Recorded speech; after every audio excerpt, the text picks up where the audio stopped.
क्या आपका एक दांत मिसिंग है या फिर आपके मल्टीपल दांत मिसिंग है और आप उनके लिए रिप्लेसमेंट के ऑप्शन ढूंढ रहे हो और आपको बहुत कंफ्यूजन है कि आपके लिए कौन सा ऑप्शन सुटेबल रहेगा। तो hello friends, welcome back to my channel. I am doctor Meena. आज की इस वीडियो में आपको बताने वाली हूँ, कुछ ऐसे ऑप्शंस देने वाली हूँ जो कि आप घर बैठ के देख सकते हो कि आपके लिए कौन सा ऑप्शन सुटेबल रहेगा। तो वीडियो को लास्ट तक जरूर देखिए और वीडियो अगर अच्छी लगेगी तो इसको लाइक, शेयर एंड सब्सक्राइब भी जरूर करिए। So let's start the video. तो सबसे पहले हम बात करेंगे कि मल्टीपल दांत मिसिंग होना या फिर एक दांत मिसिंग होना बहुत कॉमन प्रॉब्लम है। ये बहुत सारे लोगों को ऐसी प्रॉब्लम देता है कि कई बार पेशेंट का एक दांत उनको लूज करना पड़ता है या फिर ऐसा भी देखा गया कि बहुत सारे मल्टीपल दांत मिसिंग है। तो उससे प्रॉब्लम क्या होती है, पेशेंट कुछ खा नहीं सकता, पेशेंट को खाने में बहुत प्रॉब्लम होती है, चबाने में प्रॉब्लम होती है। एंड अगर फ्रंट होता है तो एस्थेटिक वाइज ऑब्वियसली थोड़ा सा प्रॉब्लम होता है सबको। तो ये बहुत सारे ऐसे इशू होते हैं जिनके लिए पेशेंट कुछ ऑप्शन ढूंढना चाहता है एंड उसके माइंड में बहुत सारे कन्फ्यूजन है कि कौन सा ऑप्शन बेस्ट रहेगा। तो आज मैं आपको कुछ ऑप्शंस की लिस्ट देने वाली हूँ, तो आप तैयार रहिए एंड आप खुद डिसाइड कर सकते हैं कि आपके लिए कौन सा बेस्ट ऑप्शन रहेगा। तो बेसिक ट्रीटमेंट से अगर हम स्टार्ट करें तो सबसे पहले हम यूज़ करते हैं आरपीडी। आरपीडी जैसे कि आपको फोटो यहाँ पे दिख रही है, इसको हम रिमूवल पार्शियल डेंचर भी बोलते हैं। इसमें क्या होता है, ये एक्रेलिक का बना होता है एंड ये रिमूवल ही होता है, मीन्स इसको इजीली से आप रिमूव कर सकते हैं एंड इजीली से आप लगा सकते हैं। इसके कुछ बेनिफिट्स क्या होते हैं कि इसमें हमें पेशेंट के माउथ में कोई भी ऐसा सर्जिकल प्रोसीजर नहीं करना पड़ता, ना ही दांत की कटिंग करनी पड़ती है। इसमें सिंपल से पेशेंट का मेजरमेंट लिया जाता है एंड उसके अनुसार दांत बन के आते हैं। बहुत जल्दी से ये हो जाता है। अगर किसी को एक हफ्ते के अंदर बिल्कुल दांत चाहिए तो आपका ये बन के आ सकता है, ईजिली से रिमूव हो जाता है, ईजिली से पेशेंट लगा सकता है। तो इसका कुछ डिसएडवांटेज भी होता है। डिसएडवांटेज सबसे पहला जो होता है कि इसमें एक मेटल की वायर लगी लगी जाती है जो कि देखने में बिल्कुल अच्छा नहीं लगता, एस्थेटिक्स वाइज बिल्कुल अच्छा नहीं लगता है एंड ये over the period of time ये थोड़ा सा लूज होने लग जाता है जो भी पेशेंट को डिस्कम्फर्ट देता है। एंड पेशेंट को सबसे बड़ी प्रॉब्लम जो होती है इसको निकालने की और उसको लगाने की, पेशेंट उसमें बिल्कुल कंफर्टेबल नहीं हो पाता है कि इसको बार बार निकालना पड़ता है, बार बार लगाना पड़ता है, तो उससे पेशेंट को बहुत ज़्यादा अनकंफर्टेबल फील होता है।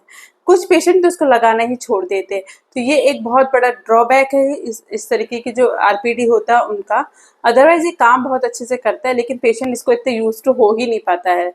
तो अभी हम नेक्स्ट ऑप्शन जो होता है वो होता है ब्रिज का। इसको हम बोलते हैं फिक्स पार्शियल डेंचर। ये एफपीडी होती है। इसमें हम क्या करते हैं, ये जैसे सपोज करो ये फोटो आप देख रहे हो कि एक दांत अगर किसी का मिसिंग है तो उस दांत को रिप्लेस करने के लिए हमें आजू बाजू के दांत का सपोर्ट लेना पड़ता है। तो हमें आजू बाजू के जो दो दांत होते हैं उनकी भी कटिंग करके उनके ऊपर कैप लगा के इस तरीके से एक ब्रिज फॉर्म करते हैं। तो काफी सारे लोग ब्रिज को प्रेफरेंस देते हैं एंड ये अच्छा ट्रीटमेंट ऑप्शन होता है अगर आपका एक दांत मिसिंग है। लेकिन इसके भी कुछ डिसएडवांटेज होते हैं, इसके भी कुछ ड्रॉबैक्स होते हैं। सबसे पहले जो ड्रॉबैक इसका देखा गया है कि ये हम अननेसेसरी दो दांत की कटिंग हमें करनी पड़ती है क्योंकि सपोर्ट लेना जरूरी होता है, विदाउट सपोर्ट नहीं पॉसिबल होता है।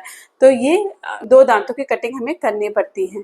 दूसरा जो इसका ड्रॉबैक होता है कि over a period of time, हो सकता है 10 साल बाद, 15 साल बाद, पेशेंट को हल्की सेंसिटिविटी लग सकती है क्योंकि ये दांत वाइटल टूथ होते हैं, इनमें सेंसिटिविटी हो सकती है। तो उस टाइम पे हो सकता है पेशेंट को फिर रूट कैनाल कराना पड़े एंड उसके बाद हो सकता है ब्रिज भी रिप्लेस कराना पड़े। तो ये थोड़ा सा प्रॉब्लम होता है।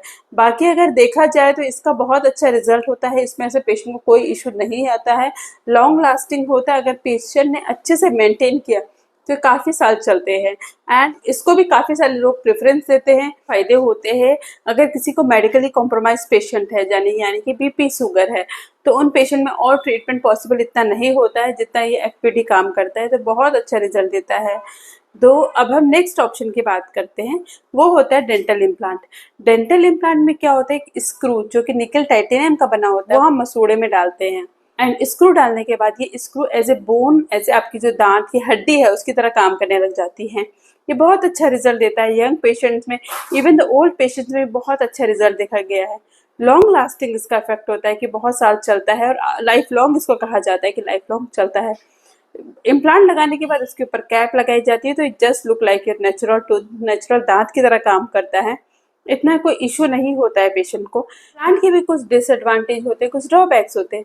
सबसे ज़्यादा मेन होता है कि अगर पेशेंट को मेडिकली कॉम्प्रोमाइज पेशेंट है, हाई बीपी है, हाई शुगर है, तो बहुत डिफिकल्ट होता है इम्प्लांट लगाना, क्योंकि उनकी लॉन्गेटिविटी, उनके सर्वाइवल रेट घट जाते हैं। तो ऐसे केसेस में हम जनरली नहीं लगाते हैं इम्प्लांट। अगर किसी को बहुत ज़्यादा शुगर है, बहुत ज़्यादा डायबिटिक पेशेंट है, तो ऐसे में इम्प्लांट लगाना पॉसिबल नहीं होता है।